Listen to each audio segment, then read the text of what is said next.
is women, caste and reforms. स्त्री जाति प्रथा और सुधार कार्य. Have you ever thought of how children lived about 200 years ago? Nowadays, from middle class families goes to school. Everybody has a right to enter in politics and also have suffrage right. Ayushi suffrage का क्या मतलब होता है? बोलो Aditi. Suffrage.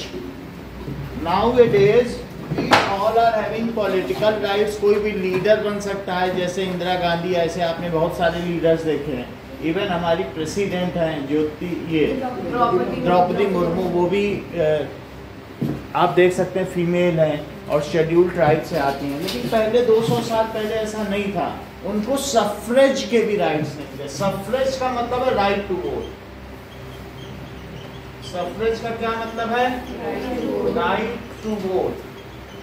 So even 200 years ago, female or women or girls were denied to access to education. They were not allowed to go to school, and it was a common belief that if women will go to school, then they will become early widow. वो जल्दी विधवा हो जाएंगी, and school will do away them with household jobs. अगर वो schooling करेंगी तो फिर क्या होगा? वो घरेलू काम नहीं करेंगे, ऐसा वो सोचते. अच्छा, अभी कितना है? ये 2000 चल रहा है. ये करीब 1824 की बात है. अगर 2024 है, 200 साल पहले चलो, तो ये कहानी 200 साल पहले यानी 1824 की है. तो उस समय फिर क्या था? Now and on growing up many of them go to college, university. अभी तो हम सभी जाते हैं, अभी तो इक्वलिटी है. You can challenge your rights in court. अगर आपको मैन के बराबर राइट्स नहीं मिलते तो चैलेंज भी कर सकते हैं. Even our constitution has provided, has given us right, equal rights दिए कि नहीं मैन एंड वुमेन का. कोई इसमें डिस्क्रिमिनेशन तो नहीं है ना. लेकिन पहले ऐसा नहीं था. And we have to opt some legal age before getting married. लेकिन पहले ऐसा नहीं था. पहले अर्ली एज में 8 years की गर्ल्स की शादी हो जाती थी, और 8 years की गर्ल्स की शादी कई बार तो बंगाल में 75 years के मेल के साथ हो जाती थी. तो वो अर्ली विडो हो जाएंगी, क्योंकि 4 साल बाद उनका हस्बैंड मर जाएगा. तो फिर लोग उनको ऐसा सोचते थे कि these are the bad omens, यानी बुरे सपने की तरह, या बैड इल फेट करके देखते थे कि बुरा भाग्य. भाई 75 वाले के साथ तुम शादी कर दोगे, and they are bind with fire. उनको चिता के साथ बांध दिया जाता था, जला भी दिया जाता था कि अब तुमको सो दैट सोसाइटी. ऐसे हमारे में जो भी थे कुछ ऐसे इल प्रैक्टिसेस थी जो सोसाइटी में कॉमन थी. जैसे चाइल्ड मैरिज एक ऐसा है. दूसरा क्या है बताओ? सती प्रथा. So these are some ill practices which were going on. It is not in our society. Hindu society में तो बहुत रिफॉर्मर्स हुए हैं, मुस्लिम सोसाइटी में रिफॉर्मर्स नहीं हुए हैं, क्योंकि they are not going against Quran.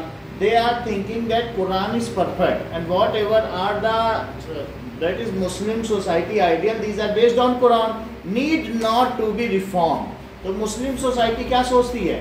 जबकि और दूसरे रिलीजन ये सोचते हैं कि हमें रिफॉर्म करते रहना चाहिए और अपडेट होते रहना चाहिए. तो मुस्लिम में इतने ज़्यादा रिफॉर्म्स नहीं हुए. लेकिन हमारा जो ये चैप्टर है वो इस चीज़ पर बेस्ड है. कास्ट सिस्टम पहला वुमेन पे बेस्ड है. शुरू के 3 पेज हम जो पढ़ेंगे वो फीमेल में होने वाले डिस्क्रिमिनेशन के बारे में पढ़ेंगे. उसके बाद हम क्या पढ़ेंगे? कास्ट सिस्टम की अपर कास्ट, लोअर कास्ट. की अपर कास्ट और लोअर कास्ट में बहुत ज़्यादा डिस्क्रिमिनेशन था. जैसे कि लोअर कास्ट वाले की, लोअर कास्ट का मतलब समझते हो कि जो हमारे यहाँ ये देखो इस तरीके से देखा जाए तो ये इटली हो गया, ये साउथ अफ्रीका हो गया.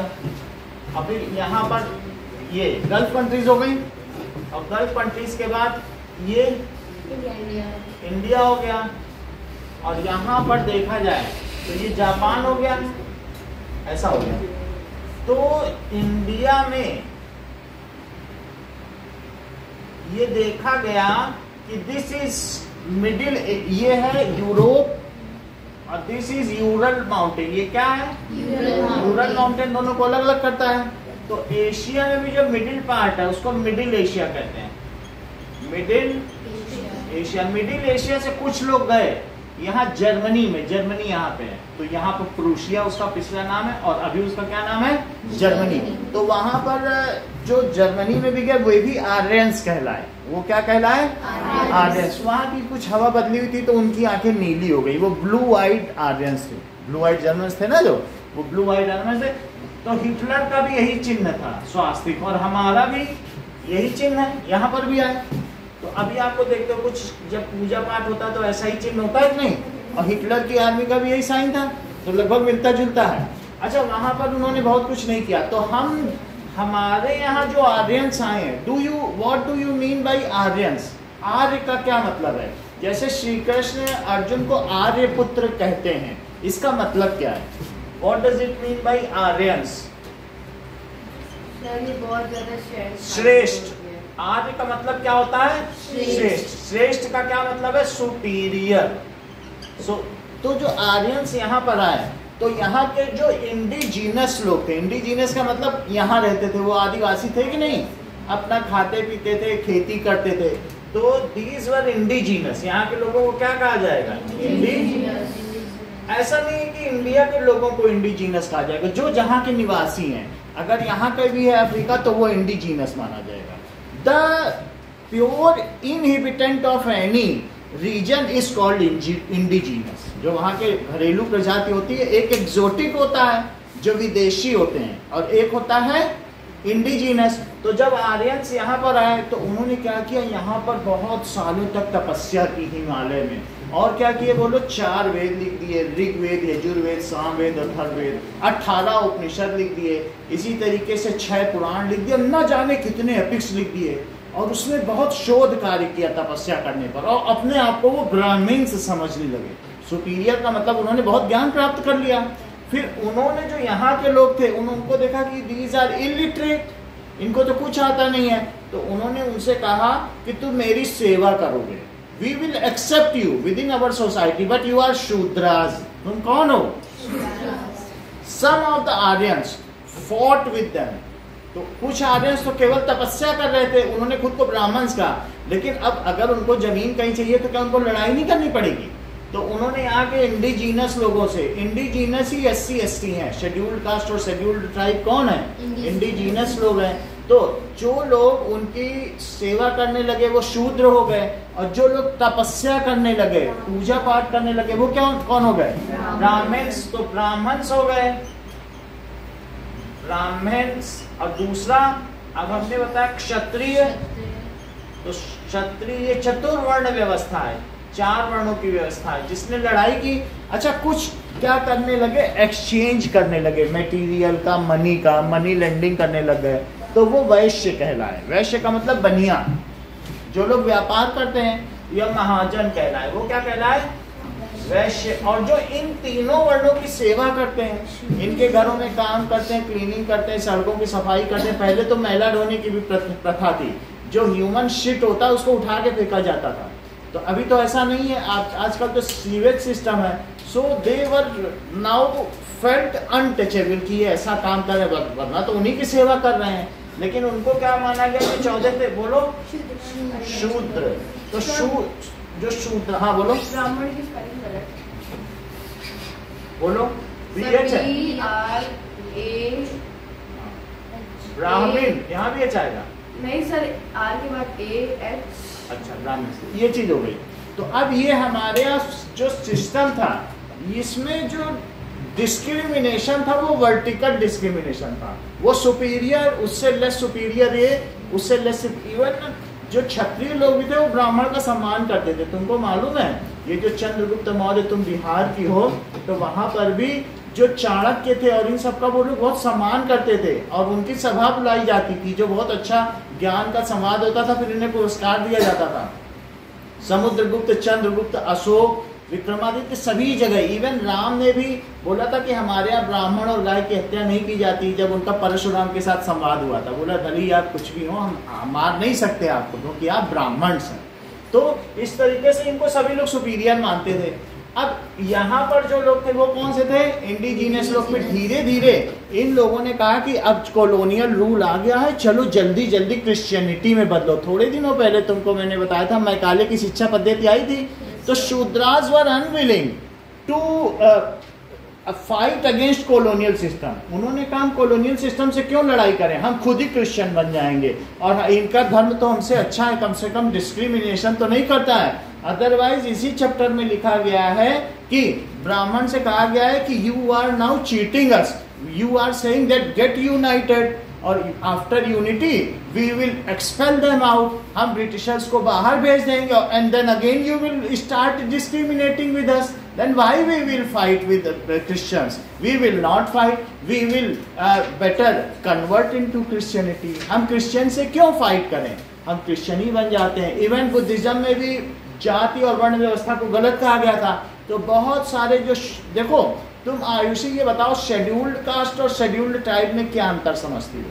सर शेड्यूल्ड ट्राइब जो होते हैं वो आदिवासी होते हैं, वो ट्राइबल पीपल होते हैं जो कि रिमोटेड एरियाज में रहते हैं। और जो शेड्यूल कास्ट होते हैं वो दलित्स होते हैं और भी जो छोटे कास्ट होते हैं और वो विलेज के एकदम सेपरेट एरिया में, वो सेपरेट एरिया में रहते हैं। और वही लोग जो शेड्यूल कास्ट थे उन्होंने इनकी सेवा की है, और शेड्यूल ट्राइब्स तो वो जो जंगल में रहने वाले थे, तो वो बिल्कुल रिमोट ही थे, वो कभी उन्होंने किसी की सेवा नहीं की, लेकिन उनको ट्राइब माना जाता है। समझ में आ गई बात की नहीं?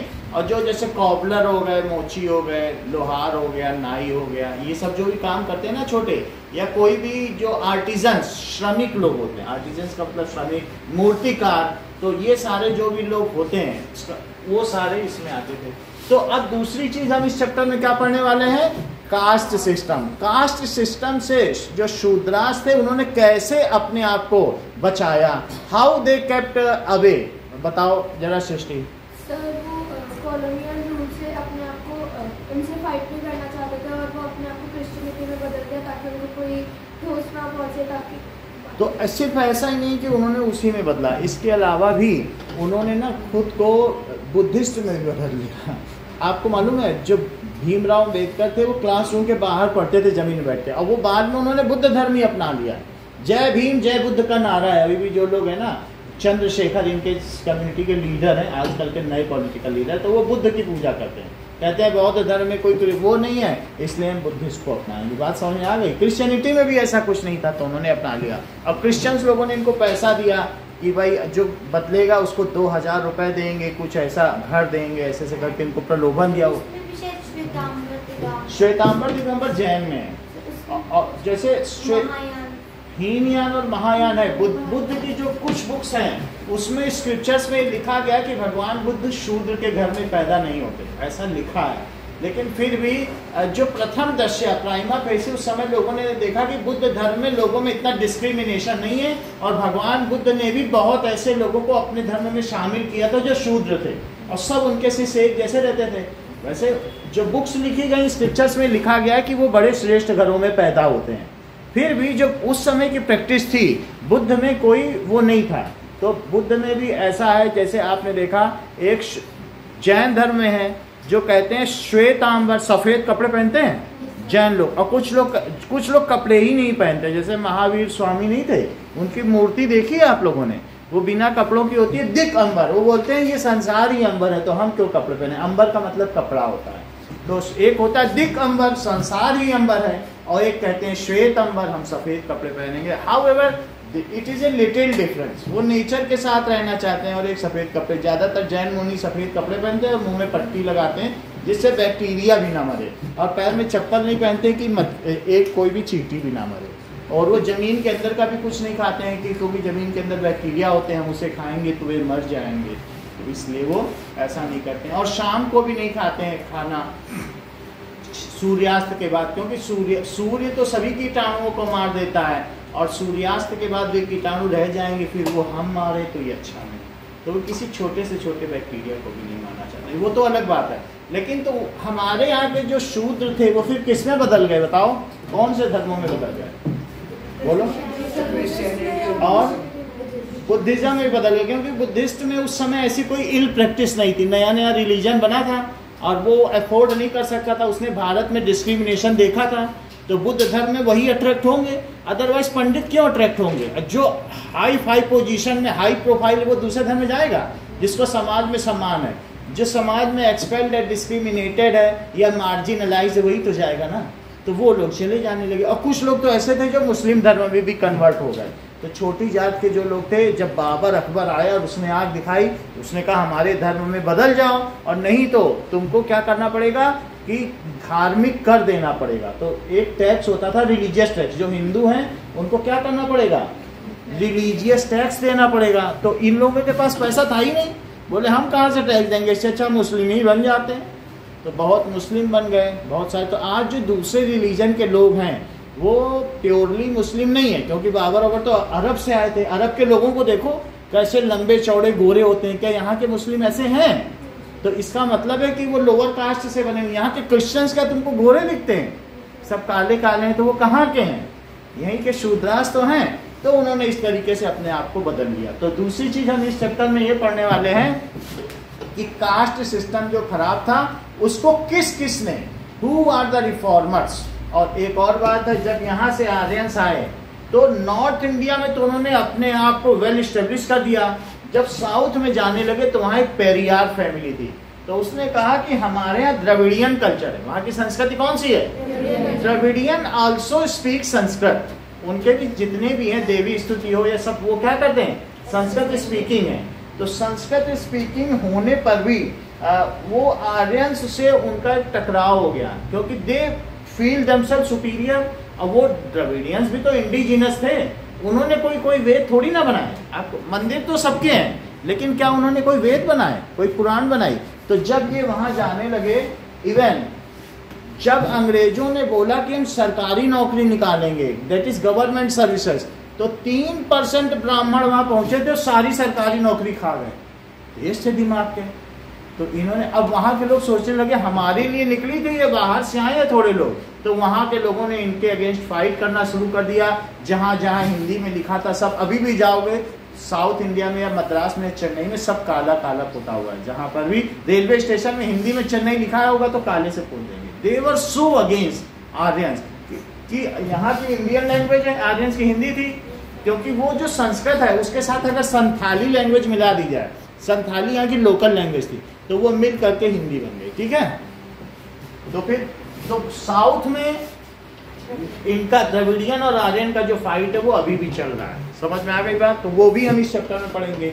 और तीसरी चीज क्या है कि इन तीनों को किसने डन अवे विद किया, किसने इन सब के अगेंस्ट में लड़ाई की, उन सभी के नाम पढ़ेंगे। जैसे आर्य समाज है, दयानंद सरस्वती है, और राजा राम मोहन राय है, ऐसे बहुत सारे, ज्योतिबाई फुले, और जो भी तुम्हारे बुक में सावित्रीबाई फुले, इन सभी के बारे में हम पढ़ेंगे। Now was the same situation 200 years ago?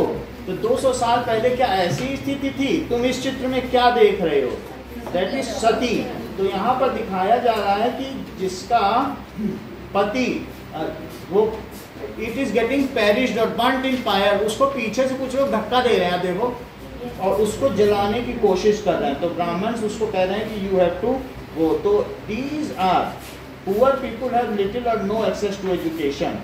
तो women can not choose their husbands. अभी तो कोई भी फीमेल है वो अपनी मर्जी से शादी भी कर सकती है, लेकिन पहले ऐसा नहीं था। तो 8 साल में शादी हो जाएगी तो फिर वो कौन अपनी मर्जी से करेगा? ये सारी चीज थी।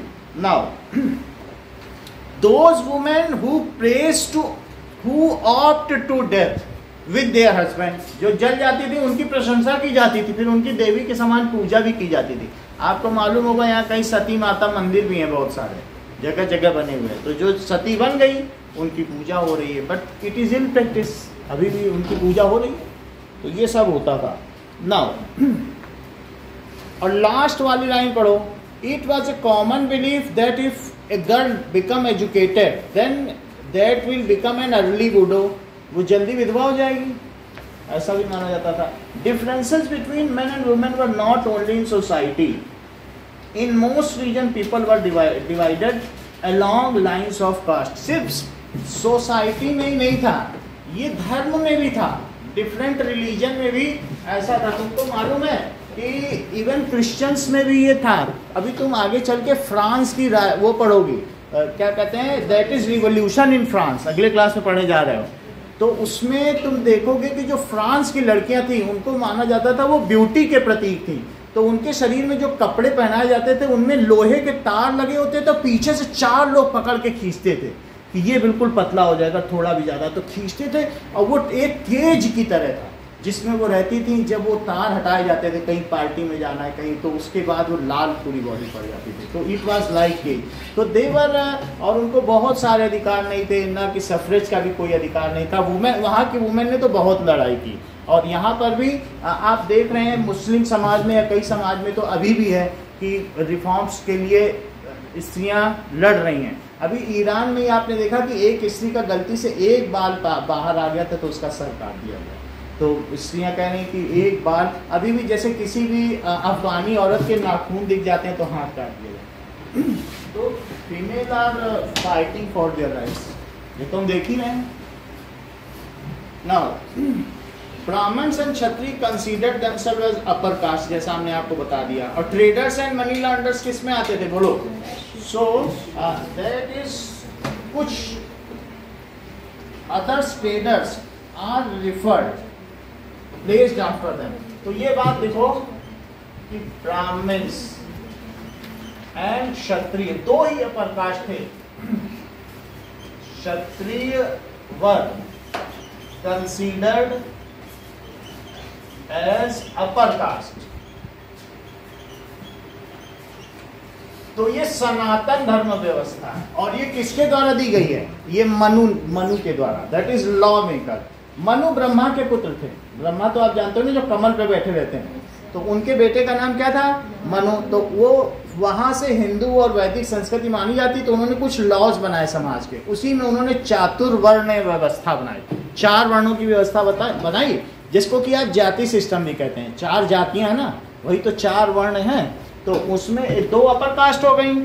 मनी लेंडर्स और ट्रेडर्स जो व्यापार करते हैं आर केप्ट आफ्टर देम, उनको अपर कास्ट नहीं मानेंगे, लेकिन ये उनके बाद, वो अनटचेबल भी नहीं, लेकिन इनसे लोअर है। मनी लेंडर्स एंड ट्रेडर्स जो व्यापार करते थे, जिनको कि वैश्य कहा जाता है, या वैश्य का दूसरा नाम क्या है? बनिया। तो वर केप्ट आफ्टर देम, उनके नीचे रखा गया। और फिर देखो अगले रंग में कौन रखा गया? तो इस तरीके से आप ये समझो सीढ़ी की 4 रंग हैं। तो इसमें ब्राह्मण्स ऐसे रखे गए, और जो सबसे लोअर रंग है इस लेडर की, उसमें कौन आएगा?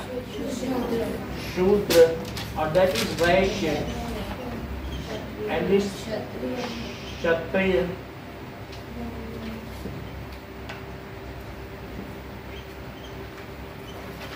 And this is Brahmins.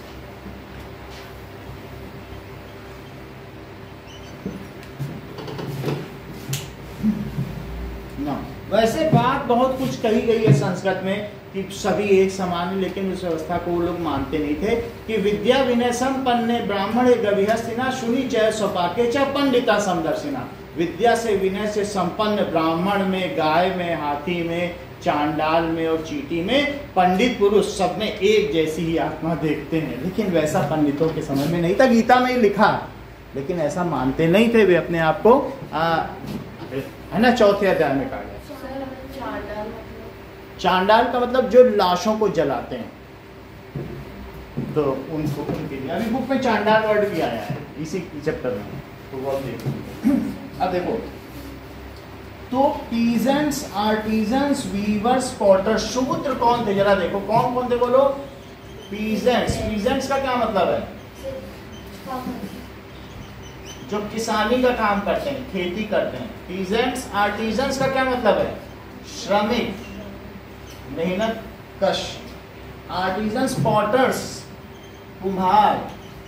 और वीवर्स का मतलब जुलाहे, जो कपड़ा बुनते हैं। तो इस तरीके से दे वर रिफर्ड एज शूद्र। वर referred as शूद्र, इनको शूद्र कहा जाता था। अब देखिए नाउ, इसके अलावा those who clean the village and do job under upper caste is also considered as lower in caste status। जो किसी और के यहाँ काम करते थे, क्लीनिंग का जिनका वर्क था, ठीक है, सो उन सबको भी क्या कहा जाता था, क्लीनिंग द सोसाइटी और विलेज, उन सबको भी शूद्र के अंदर में कंसीडर किया जाता था। अब देखें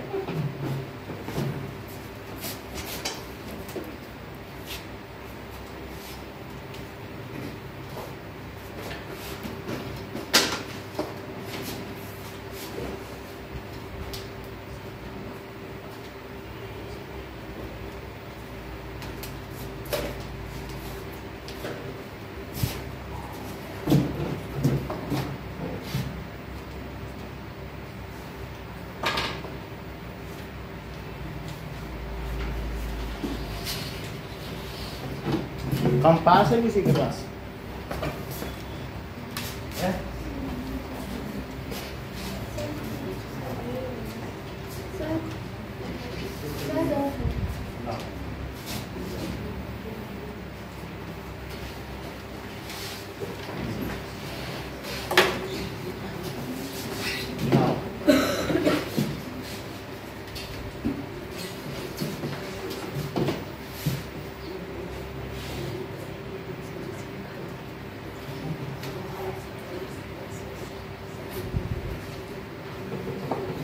अब देखिए,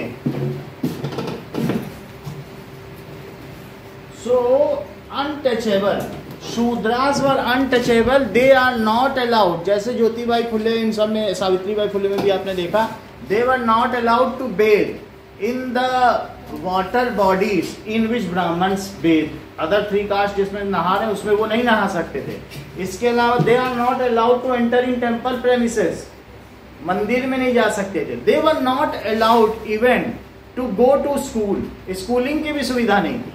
ये तो बहुत बात की बात है जब अम्बेडकर बाहर बैठ के पढ़ रहे थे, लेकिन शुरुआती दौर में नहीं ऐसे कर सकते थे। ये सारा सिस्टम था। Now 19th and 20th century, 19th century समझते हो, 1800 से 1900, और 20th सेंचुरी कब से कब तक है, 2000 तक। तो 19th and 20th century, many of these norms and perceptions slowly change। अब हम ये देखेंगे ये चेंज कैसे हुए। Now working towards change from the 19th century, we find debates and discussions। तुम्हें क्या लगता है कि कैसे चेंज हुए होंगे, बोलो बोलो। करेक्ट, जैसा देवव्रत ने बताया कि प्रिंट मीडिया की वजह से। Now the print media, it was not the manuscript, हाथ से लिखी हुई प्रतियां नहीं थी, हाथ से ताड़ पत्तों पे लिखा जाता था। But now the print media came into picture, many the magazines, stories, novels were written and these are quite cheaper, ठीक है, with a few bucks you can purchase it, कुछ सिक्कों में तुम इन्हें खरीद सकते थे। तो now these were oriented to reform this caste system, तो तभी वो लोगों में प्रचलित होंगी जो रिफॉर्म की बात करेगा, वरना संस्कृत कौन पढ़ना चाहेगा। उन कहानियों में चाहे मुंशी प्रेमचंद या किसी की कहानी थी, उसमें इसी बात पर चर्चा होती थी कि दीज आर बैड थिंग्स, तो कैसे चेंज किया जाए। तो जब लोगों ने उसे पढ़ा तो वो इंस्पायर होने लगे प्रिंट मीडिया से, मैगजीन पढ़ के, नॉवेल से। And many of the lower caste people और the higher caste people who are opposing this system, many higher caste people भी इस सिस्टम को अपोज करते थे। Their women were the writers, so उन्होंने कुछ ना कुछ ऐसे कहानी, एंड दे वर नॉवेलिस्ट, उन्होंने ऐसी कहानियां लिखी which has inspired the lower caste people. They have openly challenged this caste system, so the lower caste people now slowly stood against this kind of caste system, वो उसके against खड़े। अब जरा देखो, वर्किंग टूवर्ड्स कास्ट सिस्टम, क्या आपने 7th class में ये पढ़ा है कि कैसे प्रिंट मीडिया आया। 7th में था ना कि धीरे धीरे बहुत सारी पिक्चर भी बनी थी कि प्रिंट हो रहा है, कागज नहीं हो रहा है, पहले हाथ से लिखे होते थे। गुरुकुल सिस्टम भी 7th की बुक में नहीं दिखाया गया है, और फिर धीरे धीरे प्रिंट मीडिया आया हिस्ट्री की बुक में। तो वही सब यहाँ पर बताया गया कि कैसे ये सारी चीजें हुई। और all kinds of issues, social, political, economic and religion could now be debated. सब चीजें डिबेट होने लगी। कैसे 4 चीजें बताई गई हैं सृष्टि। तो सोशल में क्या डिस्कशन वो लोग किया करते होंगे, बोलो। सोशल में क्या, प्रिंट मीडिया आ गया, नॉवेल लिखी गई, अब लोगों में सोशल डिस्कशन होने लग गया। बोलो देवव्रत, क्या डिस्कस करते होंगे सोशल में, बताओ। डिस्क्रिमिनेशन, वुमेन का, वो कास्ट का, और जेंडर के बेसिस पे डिस्क्रिमिनेशन ना हो, कास्ट के बेसिस पे डिस्क्रिमिनेशन, ये तो सोशल हो गया। और जो इल प्रैक्टिसेस है जैसे अनटचेबिलिटी, इन सब के बारे में, और सती प्रथा, चाइल्ड मैरिज, इन सब, और that is widow remarriage, girls की अगर विधवा विवाह, पुनर्विवाह, उसके बारे में चर्चा होने लगी। इसके बाद लिख रहा है economical. What does it mean Ayushi भाई, economical? Financially these are the financial loser, क्योंकि इनको ना किसी सोर्स को इस्तेमाल करने दिया जा रहा है, शूद्रास को। तो इकोनॉमिक का मतलब है कि हमको उनके बराबर अधिकार दिए जाएं सब चीजों में। तो इकोनॉमिक पर भी होने लगी कि सेम राइट्स होने चाहिए, ऐसे दिया गया है। Political, so ma'am what do you mean by political? Political rights नहीं मिलते, जैसे सफरेज मिलना चाहिए या और कोई भी चीज मिलनी चाहिए, जो भी अधिकार है वो भी मिलने चाहिए, इन पर चर्चा होने लगी। वोटिंग राइट, और जवाहरलाल नेहरू ने ये तो कह दिया था कि अभी थोड़े दिन गुजारा और कर लो, लेकिन जब हम क्या करेंगे ना, जब हम आजाद होंगे तो हम वुमेन को सफरेज दे देंगे। जवाहरलाल नेहरू किस पार्टी के थे, क्या आप मुझे बताएंगे? कांग्रेस के। फिर एक बार पेरियार वहां गया, पेरियार को ये बात बहुत अच्छी लगी, तो कितना अच्छा कर रहे हैं। तो पेरियार कांग्रेस के सम्मेलन में 10 लोगों के साथ पहुंचे। पेरियार जानते हो, साउथ के थे वो, मतलब नॉर्थ इंडियन तो साउथ इंडियन के बीच में। हाँ, तो पेरियार का नेशनल पार्क है, उन्हीं के वंशज है स्टालिन, जो अभी वहाँ एम.के. स्टालिन। तो वो जिन्होंने लिखा था कि रामायण महाभारत राम सब बेकार हैं, ऐसे जो भी हो, लेकिन वैसे बोलते हैं। तो जब वो पेरियार वहाँ पहुंचे, वहां पर कांग्रेस के सम्मेलन में, तो उनको जब सीटिंग दी गई तो उन्होंने कहा अरे आगे की जो 6 रो है उसके बाद इतना गैप क्यों है और हमें यहाँ क्यों बैठाला जा रहा है। पता चला, उन्होंने देखा अरे ये तो अनटचेबिलिटी की गैप है। तो वहां आगे ब्राह्मण्स, क्योंकि कांग्रेस बनाई गई थी ब्राह्मण्स के द्वारा। शुरू में कांग्रेस ने बोला इसमें कोई शूद्र न लिया जाए। जब गांधी जी ने बोला नहीं हरिजन होते हैं उनको, तो गांधी जी ने जाकर के हरिजन के इलाके में उनकी टॉयलेट साफ की। तो उनकी वाइफ का नाम जानते हो कौन? कस्तूरबा। उस समय मैला ढोने की प्रथा थी, जो मतलब टॉयलेट, ह्यूमन शिट। तो गांधी जी अपने सर पे तसला लेकर मैला ढोते थे उन सभी का। तो उनकी पत्नी ने कहा हम सब इतने ऊंचे ब्राह्मण हैं और तुम ऐसा कर रहे हो, हमसे भी करवा रहे हो, हम तुम्हारी पत्नी है और हमारा अपना अधिकार है। तो उन्होंने उनको चांटा भी मारा, बोला कि तुम मेरी पत्नी हो, निकल जाओ। गांधी जी शुरू में एडामेंट थे, मतलब बात समझ में आई कि नहीं, वो अपनी बात दूसरों से मनवाते थे, लेकिन फिर बाद में कस्तूरबा राजी हो गई और फिर उन्होंने भी वो काम किया। लेकिन ऐसा सुनने पर कांग्रेस ने बोला कि गांधी जी को निकालो, हम लोग तो बहुत श्रेष्ठ लोग हैं और गांधी जी ये सब क्या कर रहे हैं, क्या हरिजन के साथ हम बैठेंगे। और फिर पंडितों ने कहा हम तो चंदा नहीं देंगे अगर गांधी जी इसके लीडर बनेंगे या इसके मतलब कांग्रेस के मुखिया बनेंगे, प्रेसिडेंट। तो बहुत समय तक इसका विरोध भी हुआ। अब समझाए, तो पेरियार ने क्या किया, पेरियार ने कहा सारी पार्टी बेकार है, हम अपनी पार्टी बनाएंगे, हमने कांग्रेस को भी देख लिया। समझ आएगा? तो इन सब चीजों पर डिबेट होने लगी, डिस्कस होने लगे, discussion could reach to a wider public. और फिर इसके बाद अगर डिस्कशन होंगे तो दिव्यांशी फिर क्या होगा बताओ? Movements. There were wide discussion, wider discussion, open discussion, long discussion on social issues, economic issues, political issues, इन सब पर होने लगे। और spiritual issues कि मंदिर में जाने दो, ये क्या किताबें तुमने लिख दी हैं कि ये जा सकते हैं नहीं जा सकते। spiritual issue भी तो religious issues, रिलीजन से ही तो सारे इशू निकल के आते हैं, सबका ब्रांच तो रूट तो यही है ना, religious issues। फिर इसके बाद मूवमेंट शुरू हुए। Now These discussion opened a wide gate for आंदोलन। उसके बाद क्या शुरू हो गए, लोग सब सड़कों पे निकल आए, बोले नहीं अब तो हटना ही पड़ेगा। These debates were often initiated by, तो लिखो इस चीज पर, print media played a great role, ठीक है। So print media played a great role in awakening people and do away का मतलब समाप्त कर देना, do away with caste system and gender discrimination। अब जेंडर डिस्क्रिमिनेशन का क्या मतलब है? सर जैसे men women की, हाँ, उनमें जो भेदभाव है, print media. Now open discussion started, किसके किसके बारे में डिस्कशन स्टार्टेड हो गया?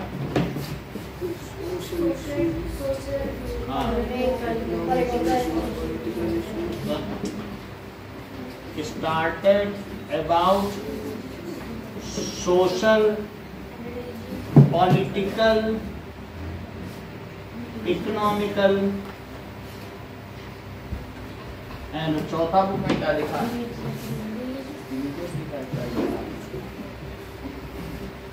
and religious matters।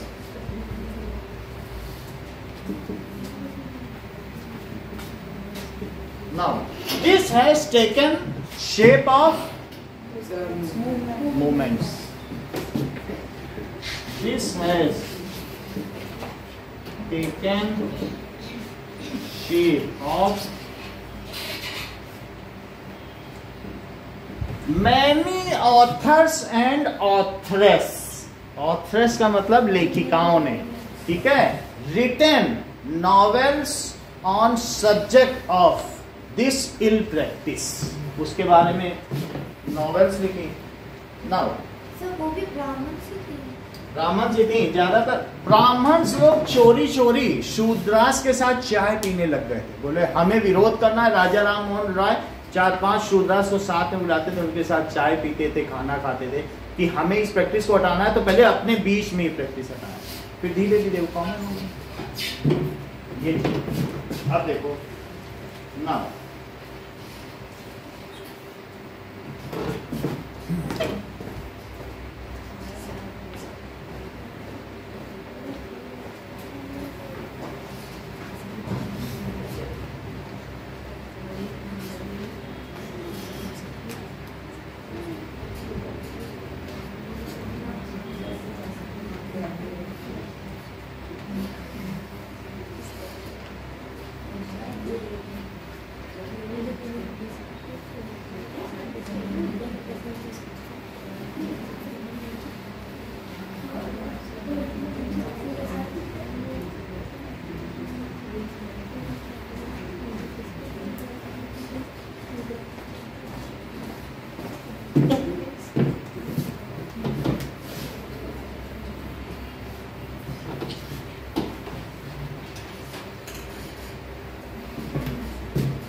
okay,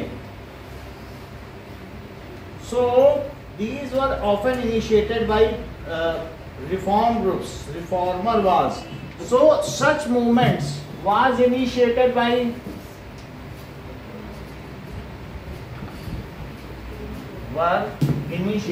movements होता है ना, were initiated by reform groups, जो रिफॉर्म करते हैं, समाज को बदल डालते हैं। ब्रह्म समाज was such ग्रुप, तो उन्होंने राजा राम मोहन राय ने ब्रह्म सभा बनाई। ये भी बंगाल के थे और राजा ही थे, तो राजा की बात तो सभी मानेंगे। तो राजा राम और 1772 to 1833 ये इनका स्पैन ऑफ लाइफ है। 1833, ठीक है। सो इन्होंने क्या किया, फाउंडेड, स्थापना की ब्रह्मो समाज, ठीक है, पहले ब्रह्म सभा बनाई और फिर उसे बाद में क्या कहा गया, तो ब्रह्म समाज की स्थापना। इसका क्या उद्देश्य था? What was the aim of this? In Calcutta, people such as Ram Mohan Rai described the reformers because they felt that changes are necessary in society to update it ill practices. तो ये ऐसा इन्होंने कलकत्ता में किया। इनका मानना था कि we cannot fight against invaders until we are united.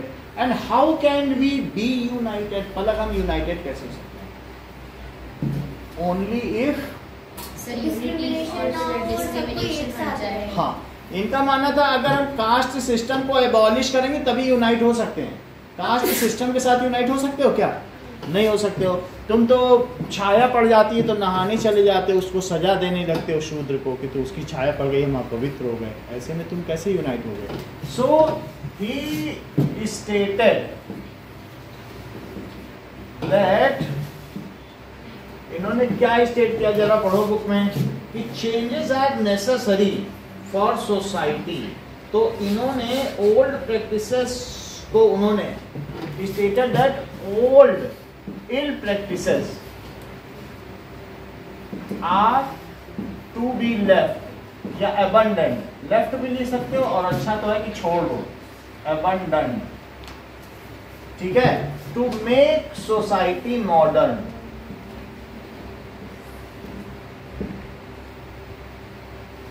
तो उस समय तक अंग्रेजों का प्रभाव आ चुका था, तो हिस्ट्री के साथ साथ ये भी उसी के साथ ही चल रहा है। Ram Mohan Roy was keen to spread his knowledge of western education. वो चाहते थे, he was keen to make us, to give us western education. तो अब ऐसे में जब उन्होंने ये बात कही कि हम सती प्रथा हटाएंगे, ये सब अंग्रेज भी हटाना चाहते थे, कुछ ऐसे थे जो मैकाले, लेकिन इन्होंने क्या रिस्क लिया था? एक बार जब यहाँ पर 1857 में ये सारी चीज़ें हो गई तो रिस्क नहीं लिया था। लेकिन जब ऐसे लोग मिल जाएंगे, वैसे तो 1857 से पहले की बात है, लेकिन फिर भी इंग्लिश हमेशा से ये चाहते थे। चाहे आप ये देखो कि वो कौन मिल थे आपके में, जेम्स मिल, तो उनके समय से ही चल रहा था कि यहाँ के लोग जो हैं इनको हमें एजुकेट करने की जरूरत है, तभी हमारे किसी काम आ सकते हैं। तो राम मोहन राय ने बोला, कैसे बोला होगा इन्होंने कि ये सब छोड़ो, बताओ आयुषी? यानी इन्होंने ओल्ड वैदिक स्क्रिप्ट दिखाई कि वहां कहीं नहीं लिखा है सती को जलना है, विधवा को। बोले ये वहां लिखा है, ये तो अभी के हिंदुओं ने ऐसा कर दिया, ब्राह्मणों ने, ये कहीं नहीं है। जब लोगों ने देखा तो हैरान रह गए। He has given reference of Vedas and old वो जो स्क्रिप्ट्स हैं कि there was nothing nowhere it is written that such practice as child marriage, ये सब कहीं नहीं लिखा, so we have to leave it. तो जब ऐसी हो गई, when he authenticated it with old Hindu structures, now Britishers made a law. Raja Ram Mohan Roy सही कह रहे हैं, अब लॉ होगा। जब कोई चीज किसी का रेफरेंस दोगे तो लॉ बन जाएगा, नहीं तो अंग्रेजों को क्या मालूम कि क्या चीज है। तो उन्होंने ऐसे, जब राजा राम मोहन ने ऐसे किया तो सब लोग जो सुधारक थे उन्होंने पुराने ग्रंथ पलटने शुरू कर दिए। अब उनको किसी भी चीज को रिफॉर्म करना होता था तो पुरानी चीज लाके दिखा देते, लोगों देखो कहीं नहीं लिखा है, फिर रिफॉर्म हो जाता था, लॉ बन जाता ऐसा। तो अब देखो ये अगले पेज में लिखा हुआ है, he wrote about, so he recommended the western education in the country. He recommended western education in country and bring about great freedom and equality of women. सिर्फ यही नहीं, and bring great freedom and equality to women. women को तो पढ़ने भी नहीं दिया जाता। Now, changing the lives of widow, इन्होंने और क्या काम किया? राजा राम मोहन वाज, इनको ये जो थे मल्टीलिंगुअल थे। मल्टीलिंगुअल का क्या मतलब होता है? बहुभाषी। He was well versed with Sanskrit, he was well versed with Persian, he was, देखो कितनी भाषाएं जान रहे हैं, यूरोपियन लैंग्वेज और इंडियन लैंग्वेज, बहुत सारी वर्नाकुलर लैंग्वेज भी जानते थे। सो ही वॉज मल्टीलिंगुअल। लिंग्विस्ट, ठीक है। लिंग्विस्ट का मतलब होता है बहुभाषी, यही है क्या? जो बहुत सारी लैंग्वेज लिख सकते हैं और बोल सकते हैं। तो लिंग्विस्ट होगा कि linguistic? Linguist. So he was linguist, ठीक है। अब जरा देखो, he was well versed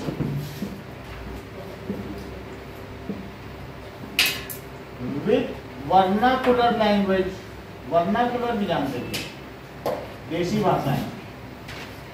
और में कौन कौन सी जानते थे?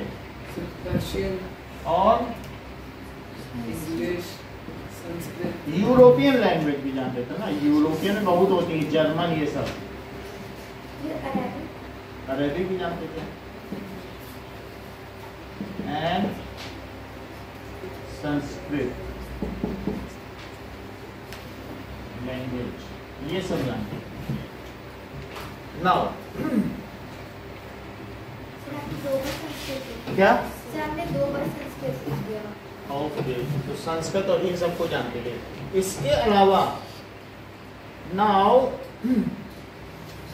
he tried to show through his writing that practices of widow burning has no sanction in ancient text। यही उन्होंने बता दिया कि पुरानी जो हमारी टेक्स्ट हैं उनमें कहीं नहीं लिखा है कि विधवा को जल जाना चाहिए, तो सती का कुछ नहीं है, विडो बर्निंग।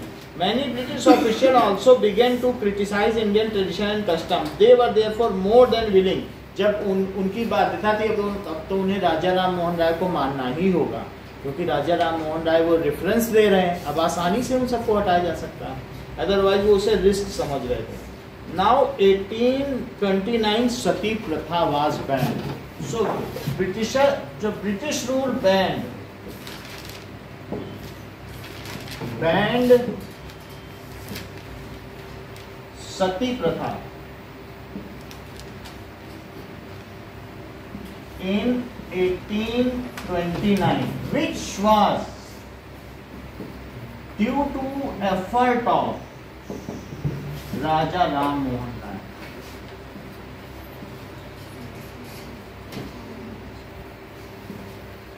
बहुत सारे आप स्कूल में भी जाते हो ना, तो इनकी जरूर पेंटिंग लगी हो, राजा राम मोहन राय की बड़ी फोटो रहती है क्लासेस में, या जहाँ प्रिंसिपल के रूम के आसपास रहती है। Changing the lifes of widow, तो इन्होंने ऐसा किया था स्ट्रेटेजी। अब जो इन्होंने स्ट्रेटेजी अपनाई, एंशियंट टेक्स्ट को दिखाया, तो फिर दे विश्ड, जब भी अब कोई भी प्रैक्टिस गलत होती थी तो लोग यही करते थे, हर रिफॉर्मर वो यही दिखा देते थे। अब देखो नीचे क्या तुम्हें दिख रहा है, बोलो। हुक में अपनी स्किन को फंसा लेते थे और ऐसे झूलते थे, ये भी प्रैक्टिस है, बाकी लोग तमाशा देखते थे। तो ये छोटी जात वालों से ऐसे करवाते थे, लो कास्ट सिस्टम पहले ऐसे था, बट इट इज, ये किस तरीके की है? So such rituals are barbaric. Jyoti, barbaric का क्या मतलब होता है?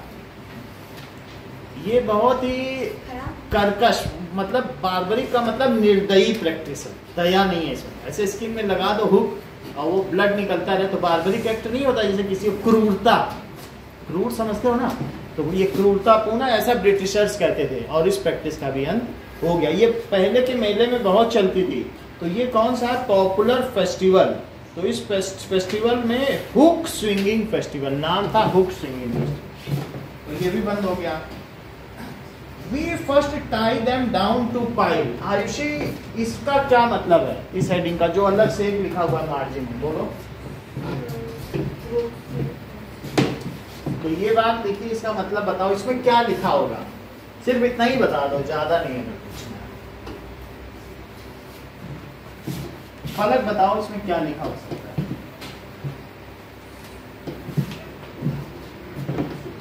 बताइए। और कौन बता सकता है? देवव्रत। अदिति सर इसको पहले जो भी प्रॉब्लम्स आ रही है पहले इन सबको मतलब डिस्कस करना पड़ेगा, उसका सोल्यूशन निकालना पड़ेगा ऑप्शन ये सब। इसका मतलब है कि वो कहते थे कि we first them tie down to pile, हम सती लोगों को इसलिए बांध देते थे कि कहीं वो भाग न जाए आग लगाने से पहले। अगर वो औरत भाग गई तो बदनामी नहीं होगी, तो पति गांठ से बांध दिया उस औरत को जिसे जला। किसकी होगी? औरत की नहीं, उस समाज की। बोले कि तुम जलाने चले थे, इसकी पूजा करनी है तो भाग गई, वो तो जंगल में चली जाएगी भाग। तो सती प्रथा ऐसे नहीं कि कोई बैठेगा, किसी से कह दो तुम आग में बैठना पसंद करोगी, बोलो बैठा लेंगे तुमको, गैस पे बैठ जाओगे। तो कोई नहीं बैठना चाहे, कोई अपनी मर्जी से जलना चाहेगा क्या?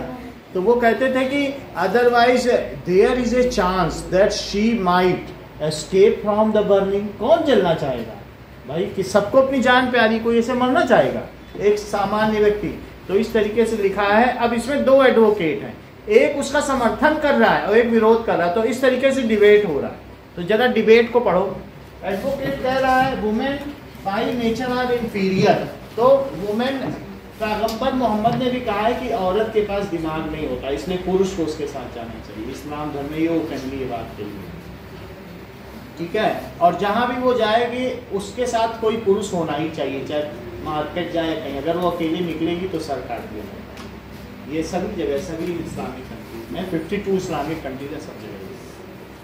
तो यानी women are by nature inferior. कुछ लोग ये कह रहे हैं without resolution unworthy of trust, उस पर भरोसा नहीं किया जा सकता है। Many of them on the death of their husbands become desirous of accompanying them.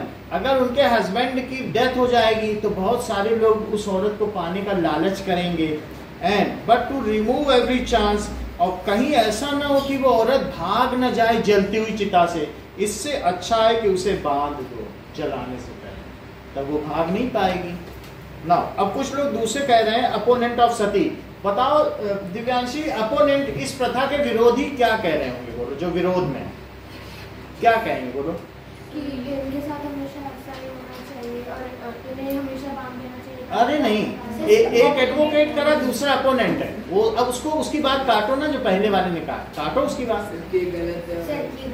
क्यों गलत है? ऐसा नहीं, जस्टिफिकेशन साथ जो वुमेन होती है वो भी तो इंसान ही होती है। ऐसे नहीं।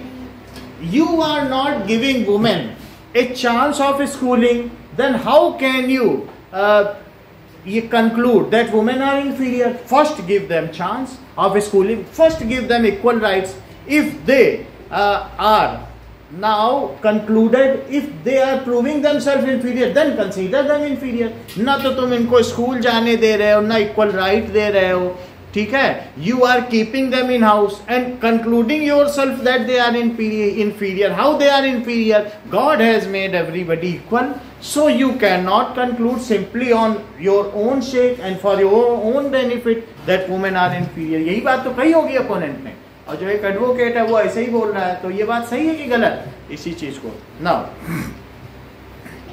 For instant one of the most famous reformers, तो जो इनकी धार्मिक पुस्तक थी कि इनकी भी इस्लाम में जो धार्मिक पुस्तक है उसमें कुरान है ना उनकी, उसमें लिखा है कि औरतों को लाठी से कैसे कैसे मारना चाहिए और कहाँ कहाँ मारना चाहिए। तो मारने के तरीके पर कई पेज लिखे गए। तो आप समझ सकते हैं ये कोई कितना रेडिकुलस है। तुम सिर्फ यूट्यूब में इतना ही सर्च करोगे कि औरतों को मारने के तरीके कुरान में लिखे, तो उसमें प्रॉपर वे में दिखाया है। रस्सी से कैसे मारना चाहिए, लाठी से कैसे मारना चाहिए, बांधना कैसे चाहिए। सब मारना ही नहीं तो मतलब जो बड़े बड़े प्रॉफिट हैं वो कैसे लिख के गए हैं, तो बोलो कैसे समाज का उद्धार होगा? उनकी हम पूजा कर रहे हैं, होगा उद्धार क्या?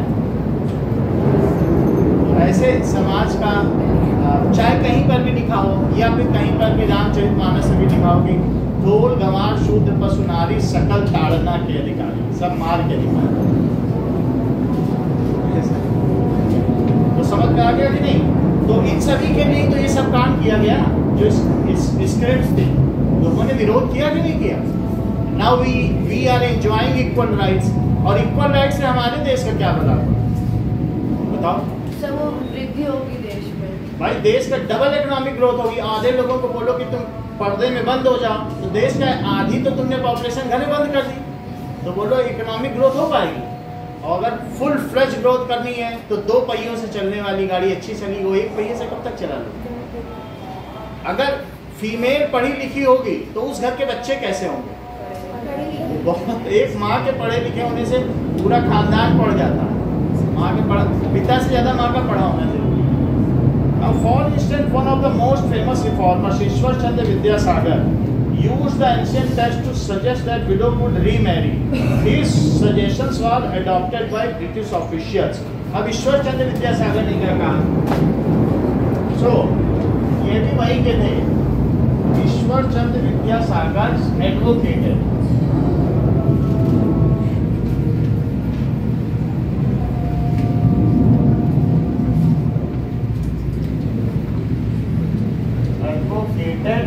that widows, उन्होंने इस बात का पक्ष लिया। एडवोकेटिंग का मतलब वकालत की, इस चीज की वकालत की या पक्ष लिया करना। जैसे तुम्हारे भाई को मम्मी मारे और तुम बीच में चले जाओ, मम्मी उसको क्यों मार रही हो, उसने क्या गलत किया, तुम बीच में वकालत ना करो, हटो, मारने दो मुझे, हटो। ये होता है एडवोकेट का मतलब। कोई तो तुम वकालत करो, अरे उसे मत मारो, तुम उसका पक्ष लेने लगो, तो उसको कहते हैं वकील बनना। समझ आई बात की नहीं? So advocated that the widow should get remarried. यहाँ का भी ऐसा इतिहास है। तुम जहाँ कन्या का जन्म होता था तो जो राजपूत लोग थे वो पाए के नीचे दबा देते थे। यहाँ भी ऐसा था, जिससे उन्हें किसी के सामने झुकना ना पड़े। That window should get